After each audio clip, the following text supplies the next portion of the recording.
他明明是中央副主席，竟然向苏联专家告密，说党內有親美派。他嫌自己權力不夠大，想當黨內2號人物，還揚言要扳倒劉少奇。在會議上批博社劉，私底下搞串聯。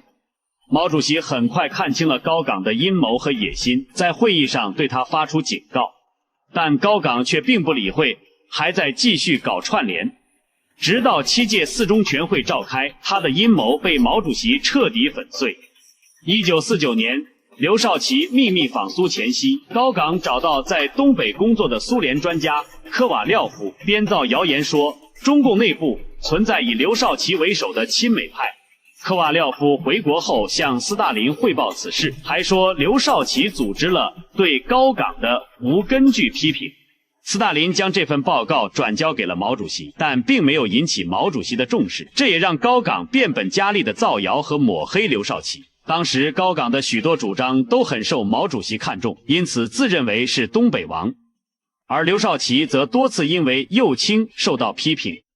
1951年，劉少奇和李立三明確表示支持鄧子恢工會要代表工人利益的觀點。高崗則強調黨政工一個目的，反對鄧子恢的觀點。但是由於毛主席公開批評了李立三的觀點，並解除了他全總主席和黨組書記的職務，雖然沒有直接批評劉少奇，但他也不得不在7屆4中全會上做出自我批評，這讓高崗再次看到了機會。1952年，中央調整機構高崗擔任國家紀委主席，被稱為經濟內閣的掌門人，使他的野心急速膨脹。之後，政務院推出新稅制，提出公司一律平等納稅。毛主席大怒，嚴厲批評了周恩來、鄧小平、薄一波等人。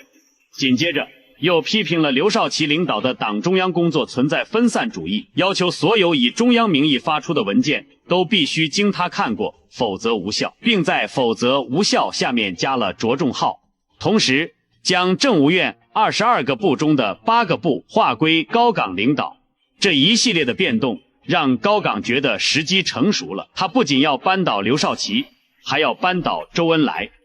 於是，在6月召開的全國財經工作會議上，高崗看準時機，公開批博社劉，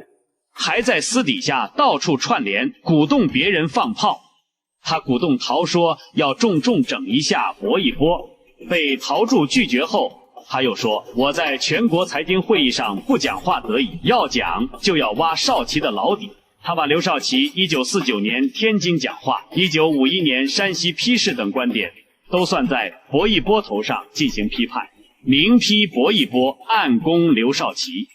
但薄一波一眼看穿了高崗的用意，為了不讓事態擴大到中央領導核心，他拒絕做第3次檢討。毛主席察覺會議走偏，立刻讓陳雲、鄧小平回來參加會議，這才降下了批判的調子。但高崗並未就此收手，會後他變本加厲地散布流言，說劉少奇在7大被抬得太高，只搞過白區工作，沒有軍事和根據地經驗。他提出軍黨論，說黨分為白區黨和根據地軍隊黨，現在權力掌握在白區黨手中，應當徹底改組。那麼毛主席對此是什麼態度？高崗友是如何作死的呢？請點擊头像進入主頁，下集為您揭曉。